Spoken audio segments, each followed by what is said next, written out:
Hey everyone, welcome to the Star Wars Canon. I'm Josh. I'm Dan. And I'm Scott. Today we're going to be breaking down and discussing our reactions for chapter 16 of The Mandalorian, The Rescue. So what you guys think about the episode? Lots happened, big reveals, big kind of conclusions for storylines. Interested to hear your guys' thoughts on it. Yeah, I think just to get started too, we're going to go deep into spoilers right off the bat. So if you've not seen it, jump away now, because I think the first way to start that spoiler is just this bad boy right here showed up on screen, and I was so excited to see that. I mean, we've talked back and forth for weeks about who we thought that Jedi could be, and like I wouldn't let myself believe it could be Luke. So I mean, what an amazing reveal. The X-Wing, I was just loving that so much, and I feel like those couple minutes are some of the best minutes we've ever seen of Star Wars. I kind of have the opposite reaction. I have watched the episode twice now, and I feel that overall I actually was kind of disappointed in it. I think of all the people we could have seen, it was cool to see Luke, but I feel like he was probably on the bottom of who I wanted to see, just because of sort of how forward that pushes everything in terms of like Grogu getting to him and like the potential of Luke training him, that I kind of would have liked to see that occur further down the line. I think the CG, like we have to address the CG for the Luke, like a DH Luke, was not good. I've looked at it a couple times in the episode, and then just rewatching it, it really pulled me out of the episode. It looks like someone's got like a paper cutout like on their face, to be frank. It's not even as good as like the Battlefront 2 model of Luke. So it was really distracting. I think there's a lot of cool stuff in the episode overall. But that moment was kind of fell flat for me personally. And then I think there was some other stuff that was things that we had talked about that we might see and hope to see that came up in the episode, like the Camino Doctor and things like that, but were kind of underutilized. So it felt to me that if I had the list of things I thought, we might see in this episode, that probably would be the most like straightforward route versus like what I was hoping we might see, or that we could potentially see, given how much they've kind of subverted expectations throughout the last, 3 or 4 plus episodes. I think it definitely fell forward into like, this is the most straightforward path we, kind of could have taken with this episode, which was disappointing, I think, overall from that standpoint. Maybe as it sits with me more, I might feel a little bit better about it. But my initial reaction after watching it a couple times was that it just felt very, straightforward, the kind of more cookie cutter episode that we could have gotten given the season built up. Yeah, that's really interesting to hear your guys' reaction. So I think, as I said last week, every episode so far this season has certainly subverted my expectations and gone down a path that I totally didn't see. And I think this one is no exception. I would kind of agree with you, Scott. I think that they went a more traditional kind of expected path than I would have typically thought for the story. I thought we would have more kind of unexpected twists and turns. And overall, I think initially felt very, very excited about kind of the Luke reveal. And I was like, oh, they're actually doing it. This is crazy. Like, wow, the audacity to bring him in. But then the ultimate reveal when he takes his foot down and seeing that CG, and also appeared like something was happening with the audio. The dialogue was kind of off. The lips didn't seem to be syncing with the dialogue. It honestly kind of just ruined it for me, and I feel really terrible about that. I wanted it to land, but I think that it really just took me out of the moment, particularly as we saw like this really, I think, amazing touching moment between Din and Grogu, with Din taking off his helmet again, and just seeing how emotive and touched Pedro was in that scene.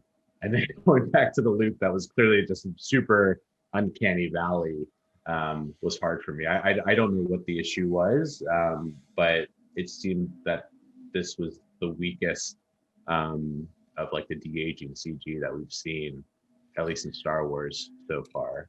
Yeah, I think just in a weird way that there was this probably for the first time almost in both two seasons had repeated CG moments that pulled me out of the episode. And I mean, we'll talk about, I'm sure, more, but like the Dark Troopers and stuff, those, the way they sort of moved and just were blended into the scenes felt like the Sci-Fi Channel and not what we've seen from, Mandalorian. Just I think the you way. guys need to check your TVs. Yeah. I definitely did not see that. And I think like I've been up since 3 a.m. So I've watched it 4 times now. And I've also talked with a ton of people in like the Star Wars community this morning about it.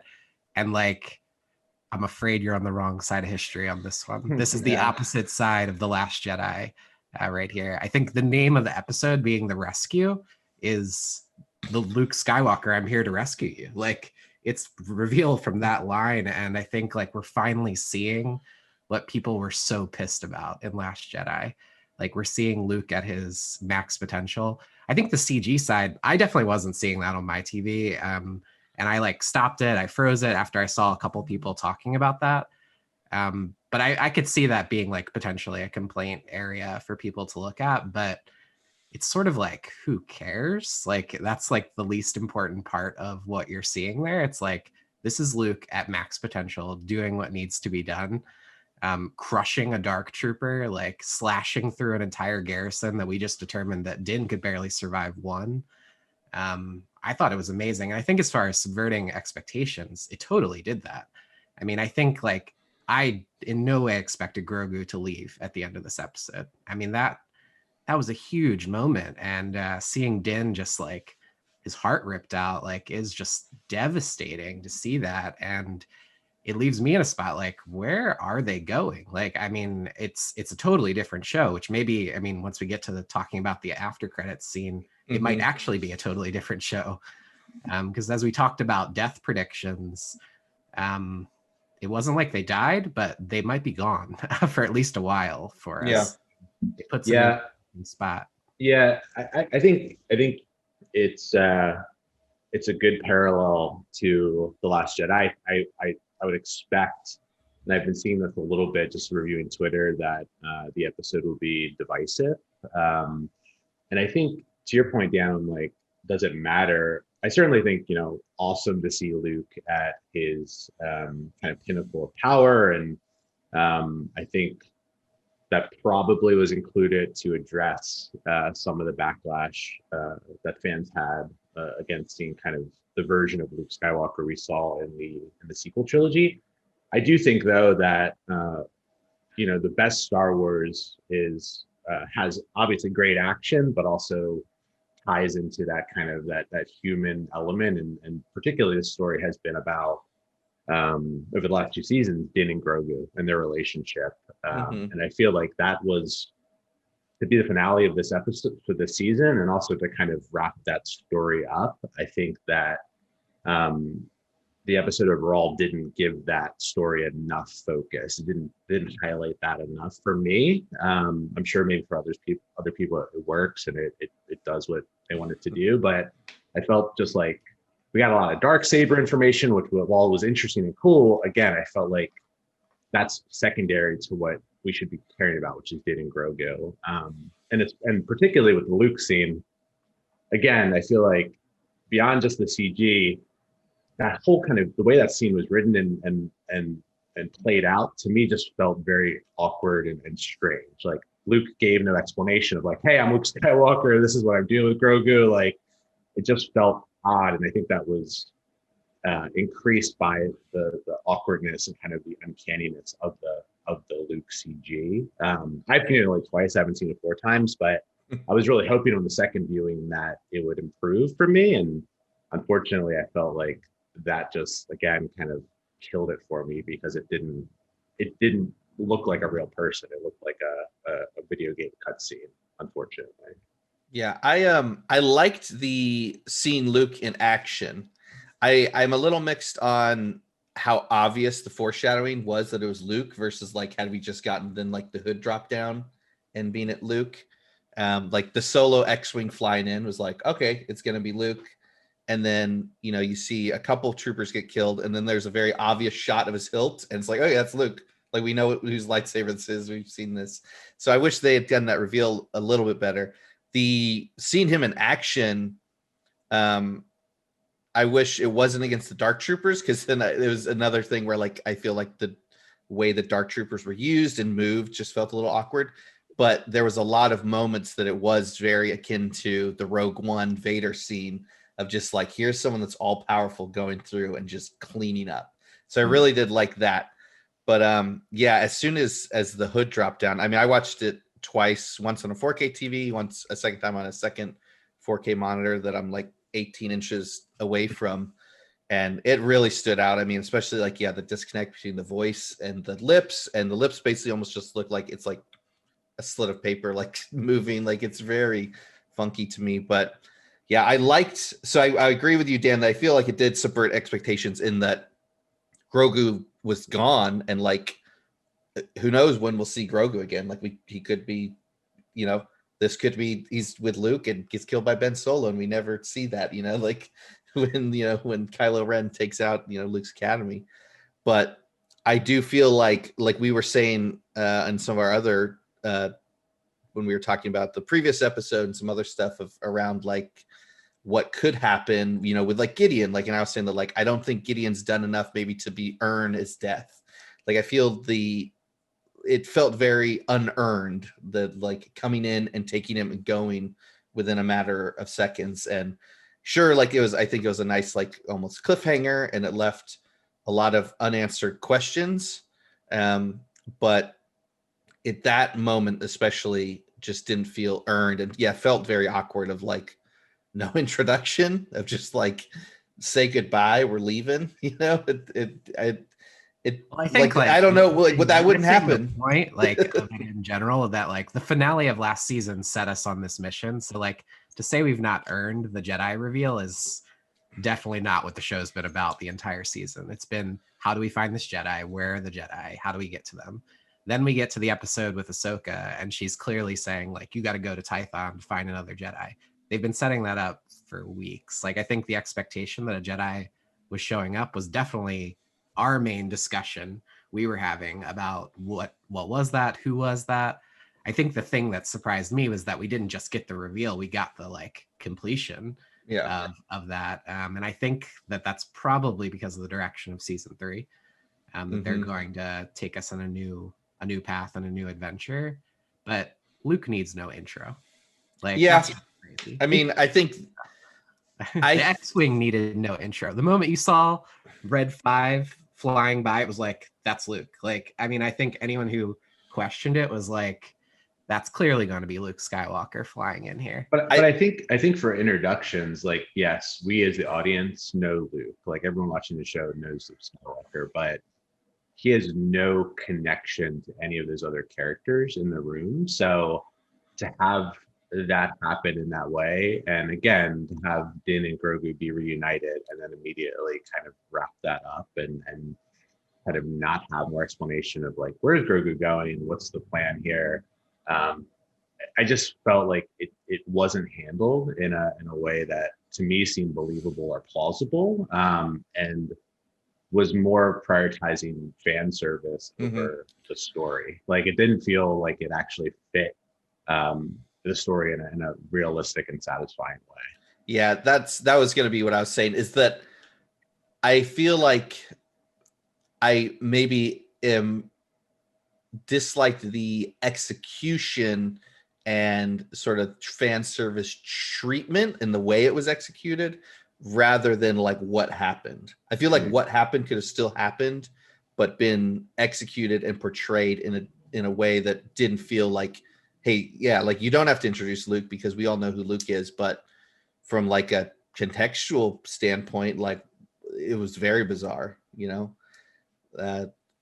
especially like Bo-Katan's like a Jedi's here and stuff like that. And then like nothing's addressed. They just let him come and go in a matter of moments. And sure, is it like they're afraid because they've just seen him just waltz through these dark troopers or something? They're not going to say anything, but it came off very more fan service than like, I don't know, serving what we've been built up in the show to me, which may be like a pseudo apology for what happened with Last Jedi and not being able to ever see Luke in the action like this.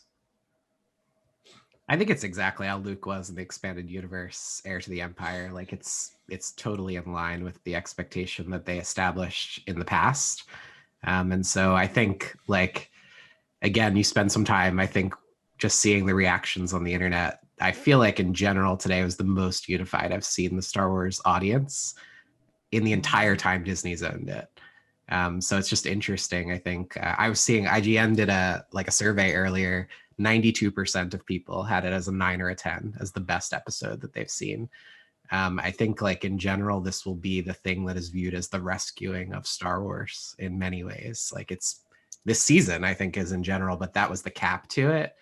And I think they've still left us with lots of interesting stuff to cover going forward, and maybe just shifting a little off Luke for a minute here. Gideon is still in an interesting spot because we didn't kill him. I think that was something we all kind of were like, could they kill him? Really cool fight sequence with Din and the spear, I feel like.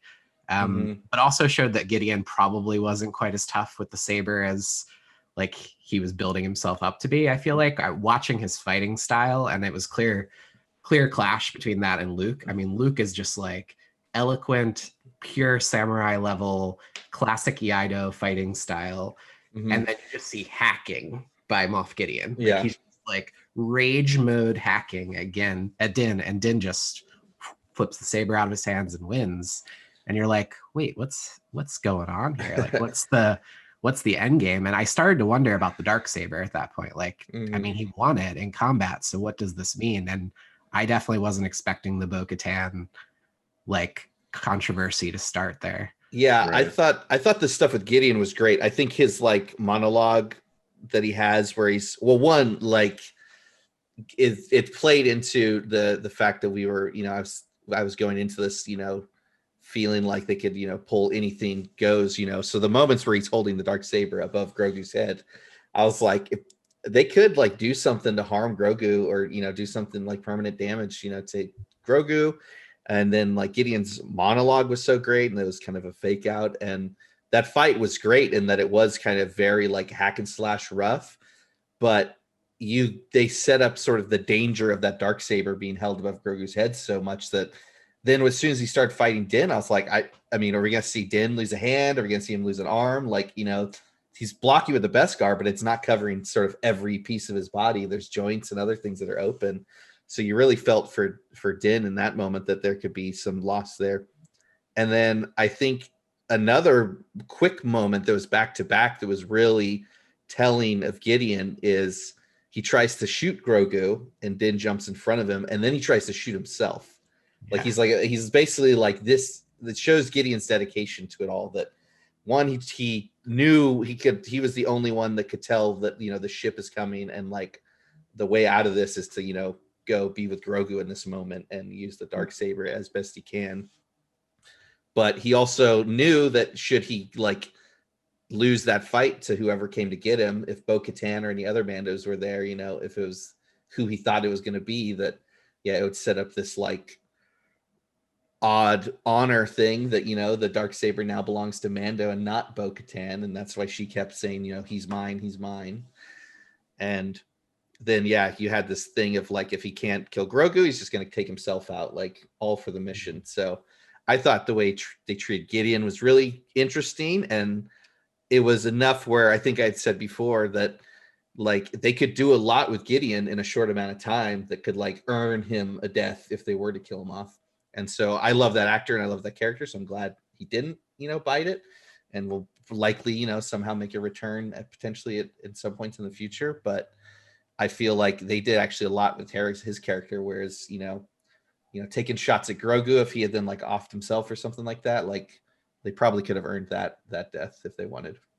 Yeah, I thought the stuff with Gideon was fantastic, and I think we definitely got our most screen time with that character this episode. It was wonderful to kind of see him face off with Din, and their fight was, I think, great, and just seeing kind of how sinister he was in terms of like playing Bo-Katan against Din. I do think it's a little bit odd setting up this drama over the dark saber, considering we have a character in Din who doesn't care. Like he's just like, I have no vested stake in the throne, ruling Mandalore. So it does create a little bit of an interesting dynamic there. So I'll be intrigued to see where they go with that. But I one thing I wanted to note is I thought it was really interesting, the scene where Din sees Grogu again. Even if we've only missed Grogu for one episode, I immediately in that moment felt that that drama and that connection between them, and I think that just speaks to the amazing job they've done this season building up that relationship between those two characters. And again, I think that's why the ending does rub me a little bit wrong, in that we've kind of had this establishment that there is such a strong bond between those two characters, and that's the reason Ahsoka chose not to take Grogu and go train Grogu. But then there's no really discussion of that beyond she's asking for your permission, which is what Luke says. So I just feel like there should have been more there. It kind of happened and was wrapped up too quickly and with too nice of a bow. But I am excited to see where they take Gideon, and hope that Gideon's character plays some part going forward. I wonder, was it really wrapped up in a bow? Like the fact that they stopped right at the elevator like that and didn't go a little further with it makes me just wonder, like, where are they going to pick up? Like, what if he doesn't actually go with them entirely? I think he will, but like, it's just interesting that they chose that, like, whoosh, to be the final shot of the episode. And they're all kind of still on the bridge. Like everything is still in like total disarray. And you're like, are they going to pick up here? Are they going to pick up like much further ahead? Like it was an interesting cutoff point. I thought they were like fading to black to show us like something that happened a little later, which, I mean, we clearly got the like teaser, but that feels like a totally different thing almost. It was just kind of interesting, I think, that choice to end on the elevator. Yeah, I don't know. I guess we could move into the post-credit scene a bit, because it plays into it of like where they go from here. The post-credit scene being Jabba's palace being sort of raided by a couple people, and it's Fennec and Boba coming in, and we've got Bib Fortuna is really embraced Jabba's role, and more than you might have expected over the years, and sort of being dethroned by Boba and Fennec at the end, which, and then a title of the Book of Boba coming December 2021, which is the same window of Mando season 3. So I think the assumption there is that this is what the next season of Mando will focus on in some regard. I know then there was rumors of stuff being prepped for filming around now, and there was like people saying like, oh, it's Mando season 3, oh no, it's a Boba show. Like, so it seems now like those rumors were basically one and the same.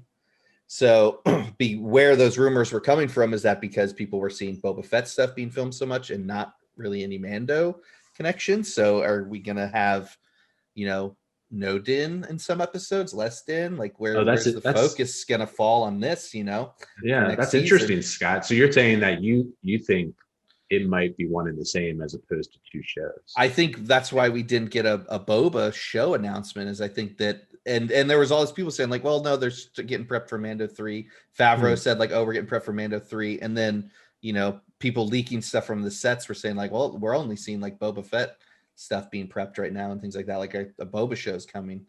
So who knows how much all of that is true. But I think with this, like, we have to assume that they probably are one and the same.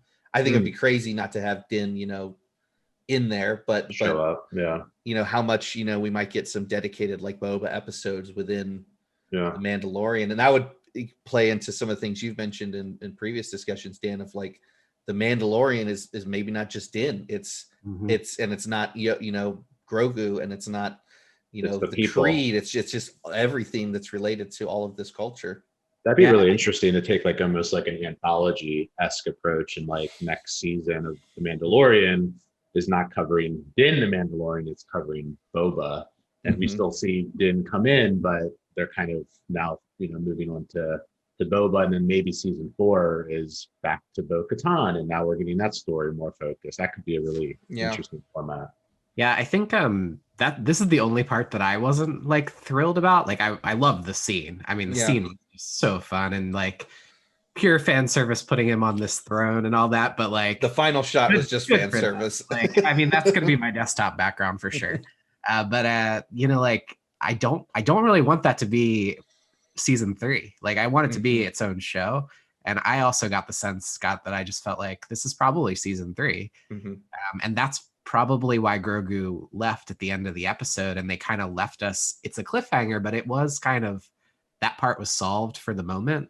And they could basically take the next year or 2 of seasons of this and follow along with Boba's story. Maybe Din shows up, but then when we get back to Din eventually, there might be a path to bring Grogu back into the mix, and I like both love and hate that, because I definitely want a Boba show. Like it's gonna be awesome. It's gonna be this underworld show, clearly, but I've like fallen in love with Din. Like it's like it's gonna be tough to not make him the lead. I'm curious if they'll announce this by Monday or something, so that we know definitively which way they're going with that.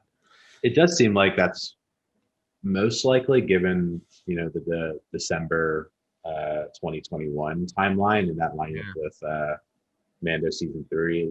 It would seem unlikely that they would drop 2 shows at the same time or in the same like vicinity. So I mean, we'll have to see. I think again, like I also love Din as a character, and I think while it would be interesting to follow Boba, I'm sure we'll get Din and other characters tied back in now that we've kind of established this connected universe. But I'm super excited. The only thing I thought they could have done with that end credits is love seeing Bib Fortuna. Why couldn't we have Salacious Crumb on the throne? the jester becoming the ruler. I thought that would have been pretty cool. But I don't know if you guys saw in the credits too that Bib Fortuna was played by the guy who played Grievous. Oh, really? Yeah, I was like going through the credits, which I just thought that was a cool thing that they grabbed him back to play something. Was that Matthew Wood? Yeah, Matthew Wood. Yeah. Oh wow, yeah, that's fun. Cool. I'm curious because I mean, I assume just based on the announcements that this is where Mando, the Book of Boba, is meant to be Mando season 3, but I mean, or are they just going all out and we're going to have a Boba and Mando show running concurrently? Is it 2 different shows? That's what I'm wondering. Just like they almost intentionally messed with us here by having Kathleen Kennedy say Christmas, specifically Christmas for Mando season 3, and then this little post credit saying December. It's like, is it the same? Like, could it run for 4 episodes maybe, and then Mando starts?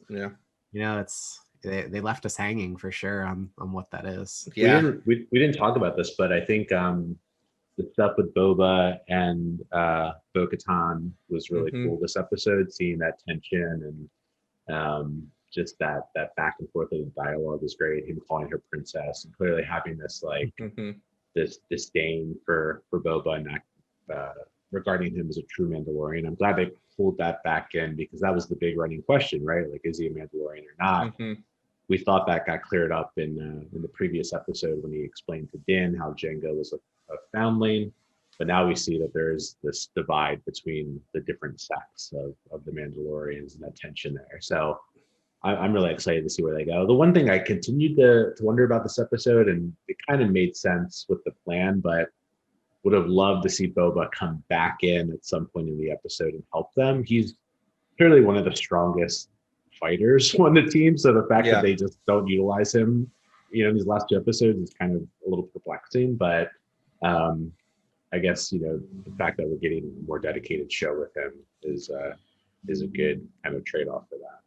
It was awesome though in place of having him that we had this girl squad, because I feel Mhm. like the like female run through sequence was pretty awesome. Just seeing them all kind of Yeah. maxed out against these stormtroopers and just plow through to the bridge. Granted, it seems like Gideon kind of planned that, so it Yeah. was a little bit clear of a path, but I feel like if Boba would have been there, like we all would have focused on him. So like it kind of sucked that they just like flew him off with Slave One as like he's the escape car basically. Yeah. But it was cool to see. I feel like a better female team up than what we saw in Endgame. Honestly, like the way they did that with those characters gave them each their own moment and treated them a lot better, I think, than we've seen in previous episodes. Yeah, it definitely gave me vibes of what they did in Endgame. I was wondering, like, this is a small gripe, but where was Axe? Right, we had the other I wonder that Mandalorian Axe, Yeah. so that seemed like they dropped him solely to get this all female strike force, which was cool. But Yeah. again, I think it would have made sense to at least have Axe, and again, seeing Boba in action would have been cool, particularly against the Dark Troopers. I think we were all hoping that would play out. So Yeah, I like that scene. I think it was fun that they did them, and they did a good job of kind of like giving each of them like their personalities. Like I've had my like issues with Cara Dune, but like even her with like the gun jamming and like clearly using like Star Wars cursing to like, fix it, and then coming out just blasting everyone, and the two Mandalorians like kind of hiding and using the jetpacks to get the jump on the troopers when they're on the little bridge sequence, things like that. They definitely did a cool job of highlighting each of those characters' sort of unique abilities or personality in that, which was fun. I did like, I liked the collision too in the opening of sort of the three approaches to the Mandalores. Of you have Boba that's like honors his father's legacy, and Mando that sort of honors the creed, and then Bo-Katan and the Night Owls that are sort of like honoring the like greater Mandalore and the people of Mandalore and stuff as a whole, and sort of how those kind of like similar end goals, but like just the way they differently approach it is very interesting to see that. It was fun to see. We knew that Sasha Banks sort of was in there, as she has a history of wrestling, so it's fun to see her and Boba go at it and have like a little battle in that little restaurant sequence as well. It did I was, of course, bummed to see Boba be like the escape thing, but it also then adds more to like questions of he clearly would have had to come back and reconnect with Fennec to like go to that sequence at Jabba's, which means the three of them would have had like, a post mission like discussion, I'm certain. And that means by the time we get to that part with Boba, Bo-Katan, and Mando and the Darksaber, like something would have happened or been resolved between them or something. So as cool as that sort of fan servicey and setup for the next season was, it does have like a time period where I'm like, well, there's a lot that would have happened to get to here, that Boba would be able to, not necessarily escape to this, but to be able to be in this area that, how is that going to be addressed? And are we going to see sort of some of that resolution as well? Yeah, that's the part that leaves me wondering about Boba, the Book of Boba being season 3. Like, it just felt like there was still a lot there in the middle of the room, basically. Like, you got Gideon to go wrap up, which maybe Rangers of the New Republic kind of take him from there or something. And maybe Din goes with them. So, like, that tells a little bit of that story. Or maybe Bo goes with them so that she can kind of figure out how to take this narrative of the ruler of Mandalore. But it feels like there's a lot to talk about in that little sequence that I hope they don't just jump to Jabba's palace and kind of skip it a little bit, and then we have to wait to catch back up to that story. But certainly felt like that's probably the direction they're going to go, and make us wait a little longer to know kind of that outcome. Yeah, you had a little throwaway line that Bo-Katan says to Din in that that bar sequence where she goes, I want you to reconsider joining us to reclaim Mandalore. So I would predict that's kind of probably where we're going, is he is assisting with that mission, and there's again some tension between them with the Darksaber and the Beskar throne. Again, I think the challenge that Dave and John are going to have to figure out is Din doesn't care about any of that, so the stakes aren't really there as much, so that we need to figure out Mhm. how to make that something that he cares about. Because right now, all we know, the only thing he cares about is Grogu, and to some extent, this creed that he's pledged to, which seems to be chipping away with every episode. He becomes less and less of a, devout follower. That was one thing I wanted to see more of in this episode, is kind of to touch on that again, because again, the whole season has been building to him expanding his worldview of what a Mandalorian is. So Mhm. um, I would have liked to see them explore that a little bit more and pay that off, but I'm guessing we'll see that continue in the next season or whenever we see it next. Yeah. Yeah, I think one of the maybe on the nose things that we're starting to like lay the seeds that might be the real story of the show. And Din is Jon Snow. Like you're saying, like he's not like not interested in the throne at all. Like he doesn't care, but he's kind of now thrown in the middle of it. Seems to be maybe the path for his next arc to me. And that's going to be pretty interesting just to see which direction they go with it, how they play it out, how Bo-Katan can create what Gideon was saying is the story. Like I like that it's not just like get the saber, it's the story of how you got the saber that gives you power. They're going to have to figure out some way to solve that.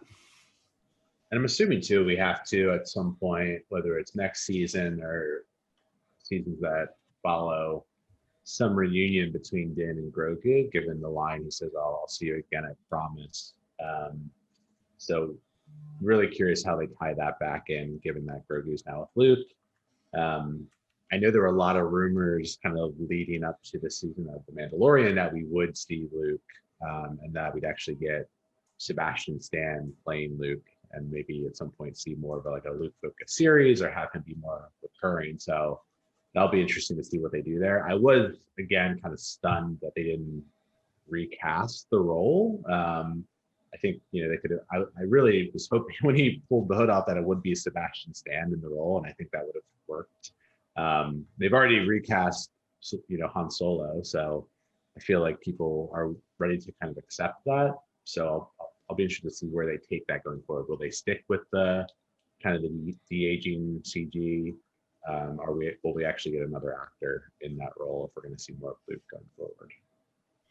Yeah, I think we're definitely going to. I don't think we'll get it right away, would be my guess, though. Like, it feels like they might hold this for a later telling and bring him back in.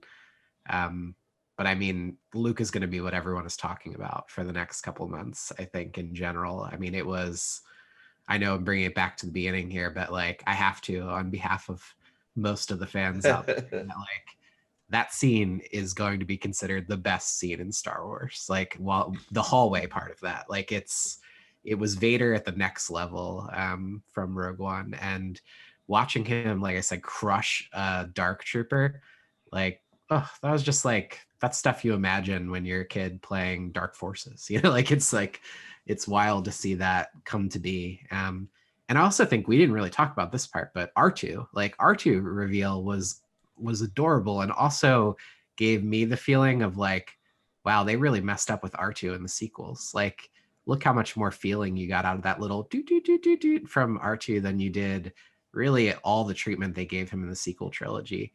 And when Grogu like shows that affection back to him, two thoughts went into my head immediately. One, R2 is either thinking, is he going to beat me with a stick?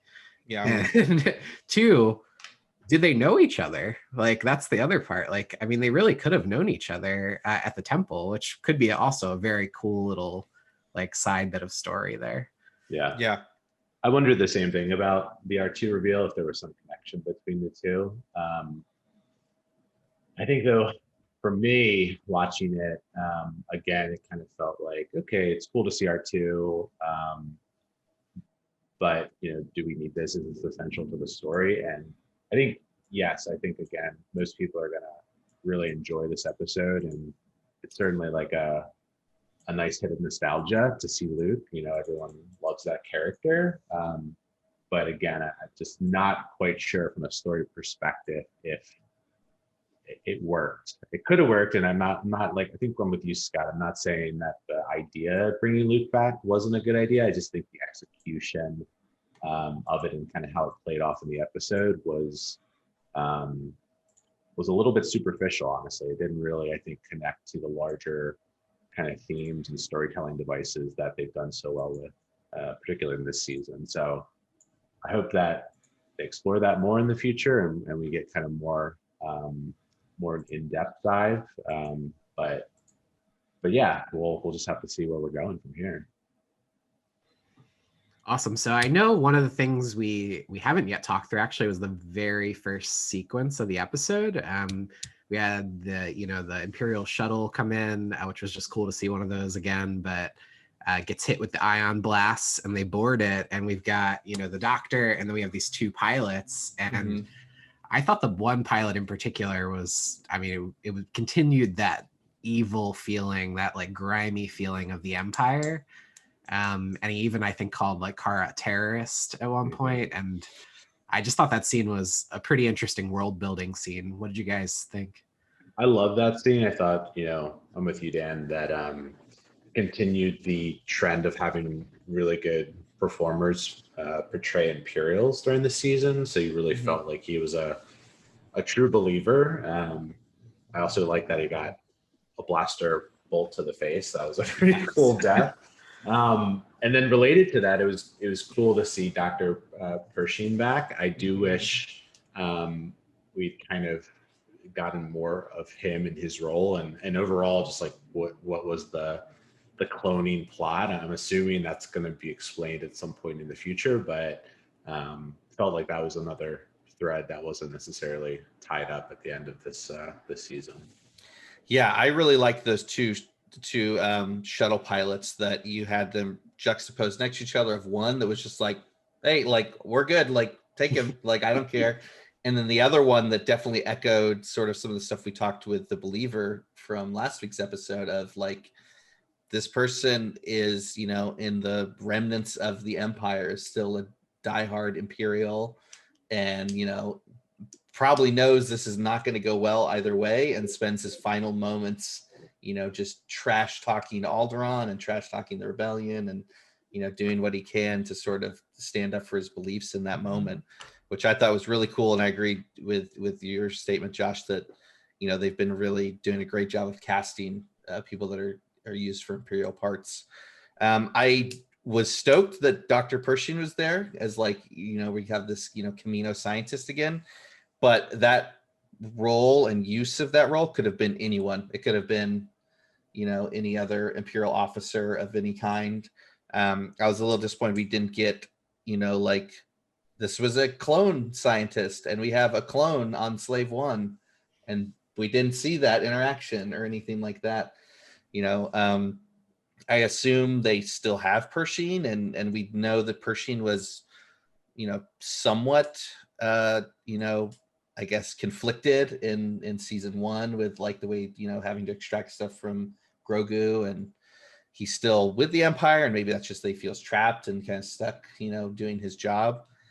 So maybe he'll reappear again, but I did feel like that sort of was just a plot role, and it could have been sort of done by anyone. And the fact that it was him and we didn't get anything out of it in regards to, maybe some clone stuff with Boba and whatnot, felt a little out of place, and kind of like, if it was anyone else, I would have been like, okay, now they have like some information to like, storm the space. But instead they chose a known character with a known role, and we didn't get anything out of it, which was a little, open-ended. And maybe it's that he's now traveling with them, or we'll see him, because they've captured him or something that will be used for information later on. But I think felt the a little contrast bizarre. thing with him and a traditional officer is that when we've got to officers so far, they've killed themselves or expressed full, like, I'm with the Empire. And he's been clearly a reluctant supporter throughout the show. So like setting him up as the guy that you bring on who could actually reveal information and is willing to do so without just killing himself, I think was probably why he's the person that they're picking up on the shuttle. Yeah, I mean, I get that, in that like it made sense there, but you could have done it without him. They could have, captured that shuttle, 2 people on board, and the one guy's like, I'll tell you whatever, and then Kara like shoots the other guy. It's like, I'll never speak or something, and then this guy just spills the beans on, all he knows about it or something. They could have done it without Pershing, And I guess maybe like it gave you a little clarity of like, we haven't harmed him. Grogu's still alive, things like that, going in for the mission. But just given like what that character's role is in the universe, that it was interacting with people that, have a deep history with Camino and cloning, that it didn't really get addressed, felt a little bizarre to be like using that character in that moment. Yeah, hopefully we'll get more exploration of like what the ultimate plan was. We also learned from Gideon that they have Grogu's blood, so theoretically that could be somewhere and being utilized right now for this plan that we don't have much information on, but would love to see them pick up that plot point at some point. Yeah. Awesome. Well, great discussion, guys. Really excited to see what they do with the gallery episode. So we'll obviously be covering that once that drops. Everyone have a great weekend. Watch the finale a few more times, and we'll see you next week. See ya. See everyone.